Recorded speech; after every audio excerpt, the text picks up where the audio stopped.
देखिए, मार्च का महीना कई ग्रहों का परिवर्तन हमने फरवरी में देखा और उन सब का परिवर्तन का प्रभाव अब इस मार्च के महीने में आपको देखने को मिलेगा। चाहे वो बुध हो, आपकी राशि के स्वामी हो, वो काफ़ी दिन से अस्त अवस्था में चल रहे थे, फिर उन सब में परिवर्तन वक्री हो गए थे और अब आपकी राशि के दृष्टिकोण से यदि हम देखें तो बुध का योगायोग जो बना हुआ है वो विशेष तौर पर आपकी राशि के अनुसार से बुध थोड़े कमज़ोर अवस्था में चल रहे हैं।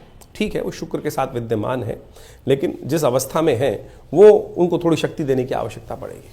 और बुध आपकी राशि के स्वामी होने के कारण से केंद्र के स्वामी हैं, चतुर्थ भाव के स्वामी हैं और ऐसे में बुध शुक्र के साथ चलते हुए, राहु के साथ चलते हुए जिस प्रकार का योग बना रहे हैं, थोड़ी कमज़ोर अवस्था में फंसे हुए हैं। तो ऐसे में बुध को थोड़ी शक्ति देने की आवश्यकता पड़ेगी। इसके साथ साथ अगर यदि हम आपकी राशि के दृष्टिकोण से इस समय को समझें, मार्च के आरंभ काल को, तो वो योग जैसे बच्चों के बारे में बात करें, सबसे पहले तो बच्चों के लिए एग्जाम इत्यादि के समय चल रहे हैं और उनके लिए आपकी राशि के दृष्टिकोण से ग्रह इस वक्त सपोर्ट करते दिखाई दे रहे हैं।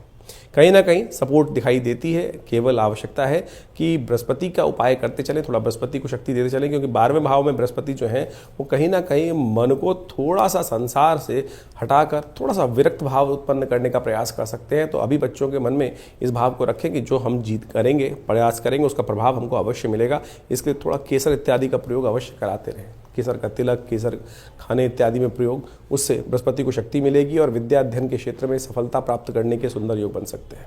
यदि स्त्रियों के संबंध में बात करें तो इस वक्त ग्रह नक्षत्रों के दृष्टिकोण से योग जो बन रहा है वो कहीं ना कहीं विवादों में फंसता दिखाई दे रहा है। थोड़ी थोड़ी बातों में कहीं ना कहीं विवाद उत्पन्न हो सकते हैं और वो कहीं ना कहीं परेशानी में डालने के योग बना सकते हैं। इसलिए विवादों से दूर रहते हुए कार्य करने का प्रयास करें। युवाओं को इस तौर पर, विशेष तौर पर विवादों से बचते हुए कार्य करने का प्रयास करना चाहिए। खर फूक तमाशा देखने वाली स्थिति बन सकती है, तो उससे बचने का काम करेंगे तो अच्छा रहेगा। एक और युवाओं के लिए खास हिदायत रहेगी। ऐसे में देखिए, जो मौसम है वसंत का चल रहा है।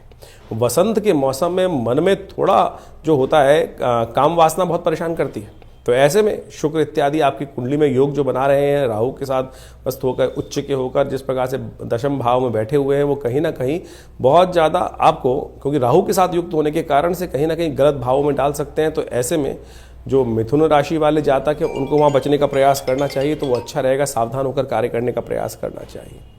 वहीं यदि हम स्वास्थ्य के दृष्टिकोण से बात की जाए तो स्वास्थ्य के दृष्टिकोण से ओवरऑल समय ऊपर नीचे रहेगा। उसके लिए समय समय पर हम बताते रहेंगे ग्रहों का, क्योंकि हर रोज़ कुछ ना कुछ ग्रह परिवर्तन की तरफ जाते हैं।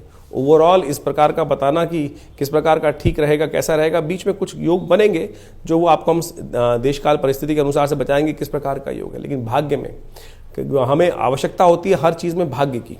ऐसे में भाग्य के दृष्टिकोण से जो ग्रहों का परिवर्तन है, शनि महाराज अस्त होने के कारण से थोड़ी सी भाग्य को बूस्ट करने की ज़रूरत है।